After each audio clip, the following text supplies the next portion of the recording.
សួស្តីអ្នកទាំងអស់គ្នាស្វាគ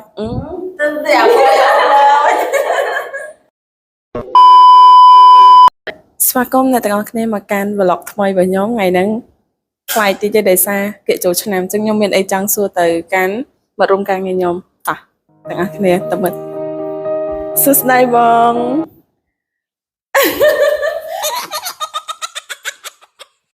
សួស្តីបងចាសួស្តីខ្ញុំសូមសម្ភាសបងឯងតិចណាដោយសារតាថ្ងៃហ្នឹងខ្ញុំមានអីចង់សាកសួរតិចតាក់ទងមួយគៀកចូលឆ្នាំបងឯងមានអារម្មណ៍មិនដែរសប្បាយចិត្តខ្ញុំមិនបានសម្ភាសបងស្រីម្នាក់ឯងបងស្រីមកឥឡូវខ្ញុំមកសម្ភាសបងស្រីម្នាក់ទៀតគឺម៉ៃ idol របស់ខ្ញុំវ៉ាវអ្នកបងប្អូនសួស្តីបងស្រីចាសួស្តី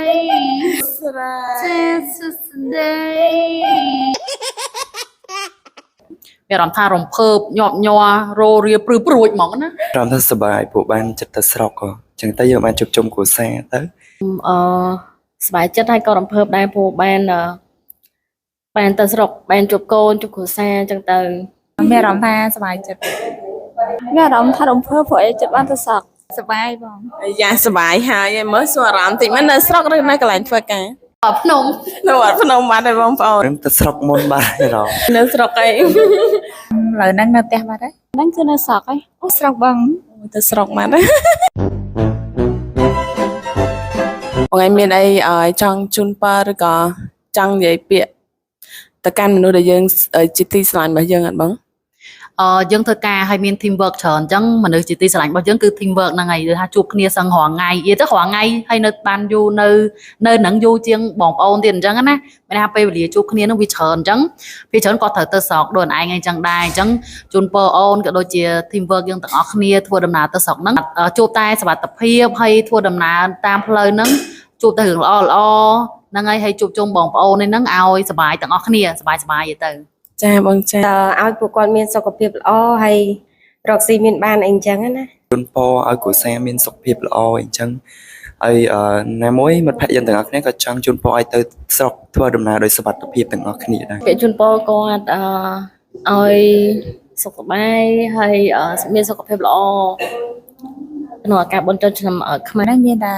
ចង់ជូនពរឲ្យគាត់មានសុខភាពល្អជៀសវាងពីជំងឺ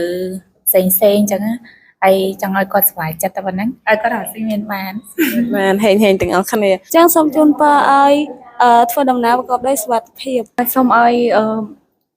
មានសុខភាពល្អហើយតាណាមកណាសុវត្ថិភាពទាំងអស់គ្នាឲ្យមានអារម្មណ៍មិនដែរសម្ភារលើកដំបូងអញ្ចឹងហើយភ័យដូចគ្នាមួយហ្នឹងគឺមានឈុតឆាកខុសជាច្រើននៅបានមកវីដេអូហ្នឹងសួស្តីអ្នកទាំងអស់គ្នាខ្ញុំចាប់បខំមកស្រីខ្ញុំមួយបានអត់ទេអត់ទេគាត់អៀនអញ្ចឹងខ្ញុំសុំសុភាតែប៉ុណ្ណឹងបានទេការងាររបស់យើងគាត់មកបន្តទៀតដែរអញ្ចឹងខ្ញុំត្រូវការសម្ភារជាបន្តទៀតដែលគាត់អត់ដឹងខ្លួនមកនេះហើយសារចុងក្រោយដែលខ្ញុំចង់ផ្ដាំទៅកាន់ពុកម៉ែបងប្អូនជូនពរឲ្យសុខភាពល្អទាំងអស់គ្នាហើយប្រាថ្នាឲ្យបានដូចបំណងនៅក្នុងឱកាសបុណ្យចូលឆ្នាំហ្នឹងសង្ឃឹមថាអ្នកទាំងអស់គ្នានឹងជួបមនុស្សជាទីស្រឡាញ់ដោយភាពកក់ក្ដៅនៅក្នុងកំឡុងពេលបុណ្យចូលឆ្នាំខ្មែរហ្នឹងអញ្ចឹងអរគុណដូចគ្នាសម្រាប់ការចំណាយពេលសម្ភាសន៍មួយខ្ញុំបាយអ្នកទាំងអស់គ្នាបាយអ្នកទាំងអស់គ្នាបានទស្សនាវីដេអូ